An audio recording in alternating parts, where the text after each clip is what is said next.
Okay, so we'll be reading today's gospel lesson. That is from Matthew 25, verses 1 through 13. Everybody here has a copy. You guys online, you can look it up. So Jesus said, at that time, the kingdom of heaven will be like 10 virgins who took their lamps and went out to meet the bridegroom. 5 of them were foolish and 5 were wise. The foolish ones took their lamps but did not take any oil with them. The wise ones, however, took oil in jars along with their lamps. The bridegroom was a long time in coming, and they all became drowsy and fell asleep. At midnight, the cry rang out, "Here's the bridegroom, come to meet him." Then all the virgins woke up and trimmed their lamps. The foolish ones said to the wise, "Give us some of your oil, our lamps are going out." "No," they replied, "there may not be enough for both us and you. Instead, go to those who sell oil and buy some for yourselves." But while they were out on their way to buy the oil, the bridegroom arrived. The virgins who were ready went in to the wedding banquet, and the door was shut. Later the others also came. "Lord, Lord," they said, "open the door for us." But he replied, "Truly I tell you, I don't know you. Therefore keep watch, because you do not know the day or hour." All right. So a little bit of context for both this reading and why this reading. And that will be the Matthew 25 portion. Okay. Matthew 25 gives you what very general and broad clue about where this falls chronologically? Any thoughts? Close to the end. Close to the end. Close to last week. That's right, close to the end. So there aren't many more chapters left in Matthew. And Jesus is teaching in Jerusalem, and this is Holy Week. So this is just prior to his crucifixion. He teaches a lot there in those few days before the upper room, a Last Supper, and Maundy, Thursday, and this is one of them. So if the point, and you can always pick out the point by looking for the therefores. A therefore is a summary word that means everything else is leading to a conclusion.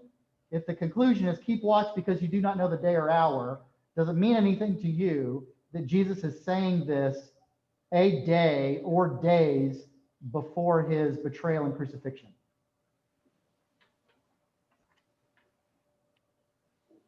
I'm sorry, say that. I didn't quite catch your question. Okay, so does it add anything to your understanding about his point? Keep watch because you don't know the day or hour. If you think about when in his earthly ministry he is saying these words, this is a day or two prior to his betrayal and crucifixion. He knows what's coming. Knows what's coming. He's letting them know. Letting them know what's coming. And readiness is the theme. Readiness is the theme. So Like next year or, long time. It's like upon us. that's right. It's like saying, if we know the day and the time, we'll raise cane and have fun and party until the. Oh, sure. How does this coincide with the workers, where they hired the workers in the morning? Yeah, right. And then in the last of the day, they pay the same. Yeah, so Bill is asking, how does this coincide with the workers who, no matter when during the day they come, they get paid the same? And maybe those later workers could kind of be the foolish virgins. I would say the difference would be their response. Because even the guys who went there who were apparently idle or even described as kind of lounging around, they're told, come work in the field. And even at the 11th hour, they go. I would say that's probably the big difference. They respond. So this concept of readiness is not being told at any time, which is, it's a good message. At any time, be ready. Boy Scouts are taught to be prepared, and that means all the time. And we should be too. But this is coming also at a specific time prior to his own death and resurrection. This could be helpful maybe in words that are, whatever's going to happen the next couple of days. But that's not really what he's talking about, at least not completely what he's talking about. What is, before we even get into the point by point, the bridegroom returning is talking about what? Jesus' return. This is a second coming issue. This is an end of time kind of issue. Now, his death and resurrection right after Jesus tells these words, I mean, it's going to be helpful there too, but it's not the only part of it. So let's get to it for a second. At that time, the kingdom of heaven will be like 10 virgins. So at that time, we're off into a future, and that is a future that is connected to the second coming. It's connected to what we consider like the end of time. I would say it's the beginning, but there's clearly a moment of, there's an event and there's a closure and then something new. So we've got a few characters in here. Who are our characters in this little story? Virgins. How many? 10. What makes them different from each other? They have oil or they don't. They either have extra oil or they don't. Half are prepared and half are not. Now, I was looking for mine, and I think I might have given them all away. But one of our stops in the Holy Land, and it might have been in, I don't know, Bethlehem or something. And you can buy these little replicas, these little clay replicas of the lamps that we're talking about. Anybody ever seen one? These were the typical lamps that were either kind of household lamps, the ones you would carry around. So the thing that really surprised me, not really having seen one face to face, is their size. They're like this big. They're teensy. It's a flat dish with a cover. I mean, it's one piece. And there's a little bit of a spout on one side and a little bit of a hole on the other. And you can basically hold it in the palm of your hand. This is not like a big lantern that you're carrying. You hold it in the palm of your hand. So you pour oil in the back, and then you light from the spout. You stick a wick in there, something like that, that's going to draw up the oil. But for something that's this size, what does that tell you? There's not much in there. Okay. Anyone have like an oil lamp at home, an old oil lamp or something? We don't tend to have them for a lot of use, except for hurricanes. Yeah, we are Floridians, so you might have one. I know we did. We had a couple of them. Yeah, a little Amish one. Yeah, and so you put the oil in the basin, and there's a wick, typically a cloth material, and it goes down, and you light it, and the wicking action sucks the oil up, and that's what's burning. Although some of the wick is consumed, but the wick's real issue is being like a straw, sucking up the oil. So those things might have a base on them like this. You fill the whole thing up. If you're talking about something in the palm of your hand, I mean, that's like an ounce, maybe not even. So let's consider that for a second, that all 10 virgins, they've gone out in the darkness. And how dark is first century dark? Real dark. There are no street lights. We can walk out day or night around here and it's not pitch black. We say pitch black, but it's not really pitch black. You have to be out away from stuff to get that real darkness. So they're out at night. I mean, even say it's sometime before midnight and midnight comes. And what is their light source? This thing. So they go out waiting. And what happens? First of all, who are they waiting for? Bridegroom. Okay, so there's going to be a wedding. There's going to be a wedding celebration. There's going to be a feast.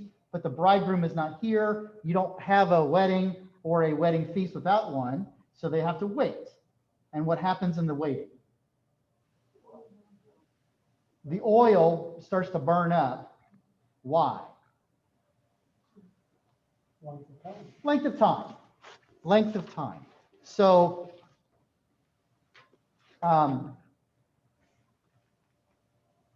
what does that make us think about the assumptions of timing?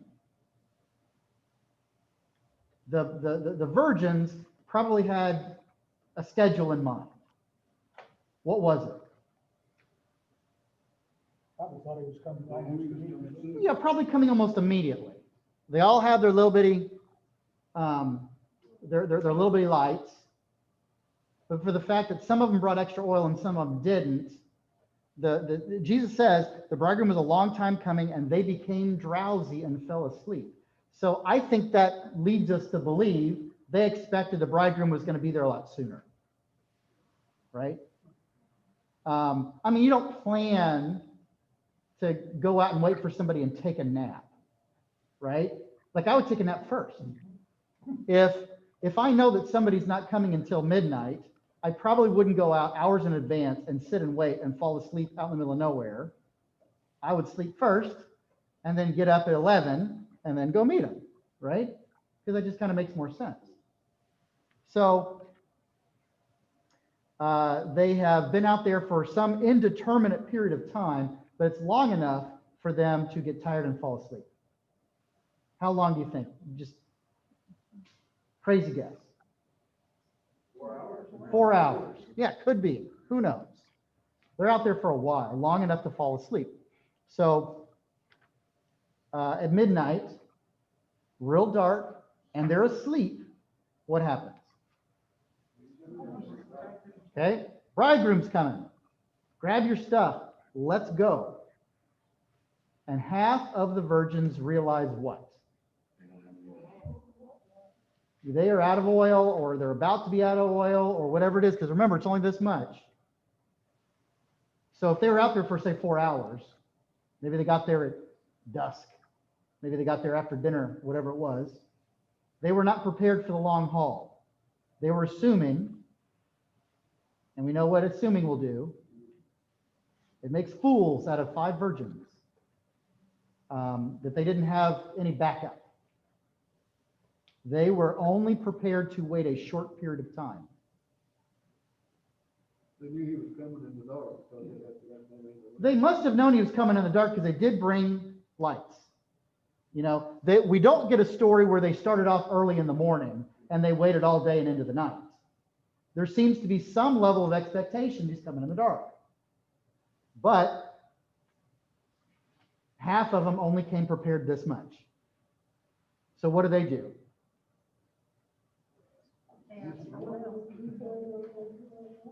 Right, because half of them are prepared. And so their point is, well, you've got extra, give me some. And those who brought extra, what do they say? Won't be enough. Yeah, thank you, but no. Why? Doesn't that seem kind of mean? Neither one of them could have enough. Okay, maybe neither. If they try to split this, again, would we say they brought extra oil? Probably didn't bring a gallon. Yeah, the odds are it's not a gallon jug. The odds are it's another one of these. You know, it's this little bit, because you can only fill up the thing from top to bottom. It's only going to be like an ounce. So how much extra did you really bring? How much could you bring? So they say, no, if we give you some of ours, what if we all run out? And that's a fair point. Don't they make that explanation in the flight instructions at every airline, that if the cabin loses pressure and the masks drop down, what are you supposed to do? Put it on yourself first before you help somebody else out. Why? Because you're mean and you want your child to suffocate? Because if you pass out, you can't help anybody. If you pass out, you can't help anybody. So riding the ambulance, there's a principle of establishing a safe scene before you respond. Like, oh, you know, so-and-so, we've gotten a call, someone's been shot. Okay, you ride up in the ambulance and they don't hop out and run to somebody who's been shot before making sure the scene is safe. Why? Because they don't have insurance. because you don't want, and it's not even so much a personal thing like, well, I don't want to be unsafe. It's that you don't want to have two patients instead of one. So if one of us gets shot because the shooter is still right there and wants to shoot one of us, how does that help the guy who's been shot? Because now there's two people to take care of or to transport. So there does seem to be just some practical sense in, splitting something in half when half will not do helps no one. All right, so whether or not it's a constructive bit of advice, the prepared ones say, well, go buy some. And what do the foolish virgins do? They go buy some. And they find somebody, I guess, who's open at midnight because they come back. But it must have been a while for them to find somebody who's open at midnight, which makes sense. What happens in the meantime? The bridegroom has come. The wedding celebration and the feast has begun. Well, just come on in. You're only half an hour late. No? Oh, the door's been shut. So how do these foolish virgins respond? Knock. They knock all right. And what happens?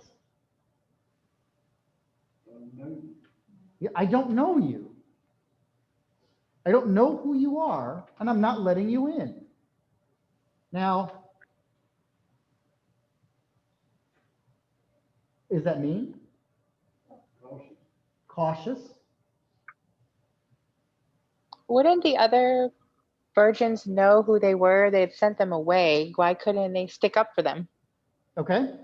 Could the virgins who made it inside vouch for the ones on the outside? Yeah, it's dark, but we know those girls. They're kind of dumb, but they're okay. And that might make some kind of practical sense. But they're not making the decision. They're not making the decisions. Ultimately, it's not up to the wise virgins to overrule or override the bridegroom. Whose party is this? It's none of theirs. Neither the five foolish or the five wise. This is the party of the bridegroom. And you make the party, you set the rules, I guess. There is some element of that. Let me also say, every now and again, you're going to come across a parable and it seems like you could push it until it doesn't make sense. And the answer to that is, you're right, because that's not what parables are. A parable is a story.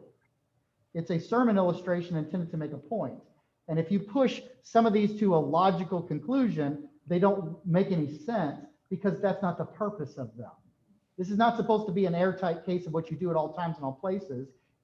Jesus is taking something that these folks can identify with. They have seen this or something similar to it happen before. And he's saying, something you already understand. I'm going to show you how to connect that to an understanding of the kingdom of heaven. If the people who are hearing this were some of those virgins, they've been to a wedding feast before, everybody.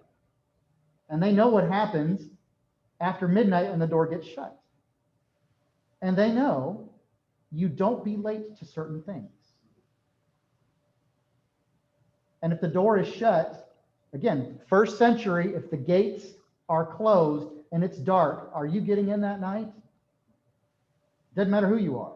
You're not getting in because, that's the way it is. That's the way it is. Officer, I have a driver's license. I just don't have it on me. Oh, you're still getting a ticket, right? So anyway, those are kind of the nuts and bolts of the story. What does it mean? How are we supposed to apply this? If the bridegroom is Jesus, and we've already mentioned this is the second coming, who are the virgins? We are. We're the ones waiting for him to come. Well, I'm sorry, we talking about all of mankind? Yeah. I think this is just a broad application. All of you who are listening are should identify with virgins. The question is, what kind of virgin are you? Right? I think so. We're not the bridegroom. So Jesus doesn't tell these stories without making a point that we should identify with. And there's basically only two characters. We can be the bridegroom or we can be one of the virgins, and we're not the bridegroom. Is the virgins though 5 believing and 5 non-believers, believers, non-believers? You tell me. That's kind of the way I've looked at it all this time. Okay. So are the virgins like 5 are believers and 5 are non-believers? And I say, you tell me, and Lee was saying, well, that's kind of the way I've always seen it. And I think that is a fair interpretation, but is it the only interpretation? Because You can be a what? believer but not be prepared, right? Aha, you can be a believer, Bill says, but not be prepared. How should a believer be prepared? Stand in the scriptures, and you know what is required to get into heaven. Okay, staying in the scriptures and you know what is required. All right. So this doesn't seem to be a super difficult thing to do because all of the virgins are broadly prepared in the same way. They're all ready, willing, and able to stay up and to be out and to have a light. But only half of them came prepared for the long haul and indefinite wait. So the question would be, well, how are we supposed to apply that? Well, a lot of thought has been given over the centuries about the nature of the oil. Is the oil symbolic or representative of something? Maybe it's hope. Maybe it's faith. Maybe it's the Spirit. Different things that you ought to have, and you ought to have in sufficient supply, whether Jesus comes back right this second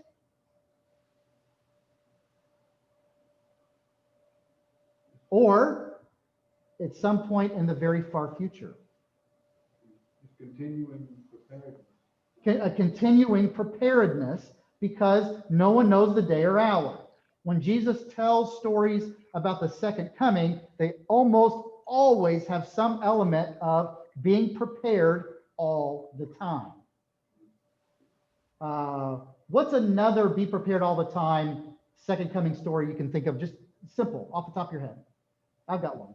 About the people who were rejected, and they said, "Didn't we cast out demons in your name?" Didn't we cast out demons in your name? He said, "No, I don't know you." Right? There's another wedding feast, and they're not wearing the proper garments, and out they go. I'm thinking of the if you knew when the thief was going to break into your house, wouldn't you be ready and prepared? How many teen movies have been made over parents saying we're going to go for the weekend, and the kid decides to hold a party, and the parents come home early, right? If you knew your parents were going to come home early, would you throw that party? Probably not. Or at least you would have started cleaning up a lot sooner, right? So if we knew,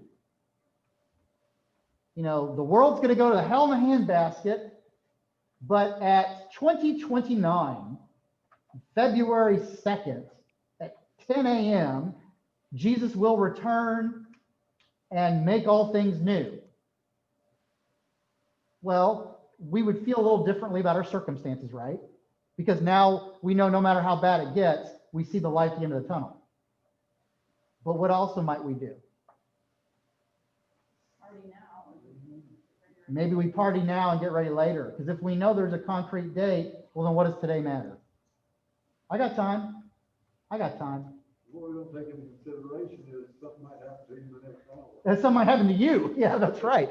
We know Jesus is coming back, but you might not make it. And that's a fair application of being ready as well.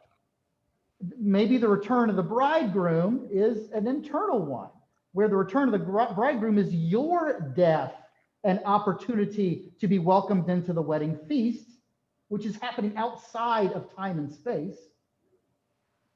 And were you ready at that moment or not? Or did you always think, well, I'll take care of this tomorrow? And how many things have we done that with?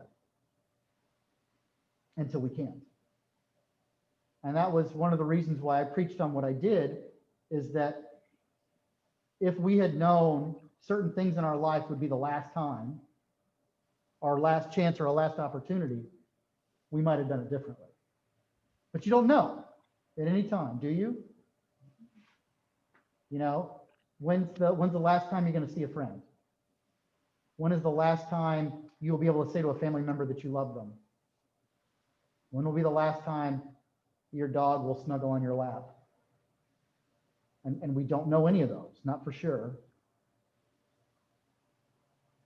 So to have extra oil is to basically say you have to be prepared at any time for the bridegroom, for the wedding feast, for the call to come on our lives that he is here. Maybe here for the world, or maybe just here for us. And you can't put off assuming that tomorrow will come. Because what if it doesn't? So be prepared and keep watch. And that's a habit. You don't really get to establish this thing we're talking about at the last minute. No, It's no. not your habit. It's not Yeah. your habit. I had to note here, the spiritual preparation cannot be bought or borrowed at the last minute. Our relationship with God must be our own. Okay, I'm going to repeat that so people can hear that. Lee was reading a note. Our preparation with God cannot be bought or borrowed at the last minute. And yeah, because ultimately it's yours and it's not someone else's. But my parents were very faithful Christians. Okay. Sounds like they're set. You know, so if we don't know the day or hour of his return or of our last chance, then be prepared, always and everywhere. The deathbed confession is so often joked about, or, referred to as I'll get to it then. Party now, clean up later, however you want to say it. Yeah. I hear so oftentimes TV or friends or, just I'll do it. Yeah, a reference to a deathbed confession where, well, I'll just get to it later. I'll do what I want now, but I'll get to it later. And I will say that you certainly run that risk of not getting to it later. But let me say, I have seen firsthand the grace that can come of being the worker who responds at the 11th hour. Right. I agree with that as well. So, may that be so that everyone gets a call at the 11th hour, but if it doesn't happen, best to be prepared anyway, right? All right, so be prepared, everybody. Thank you.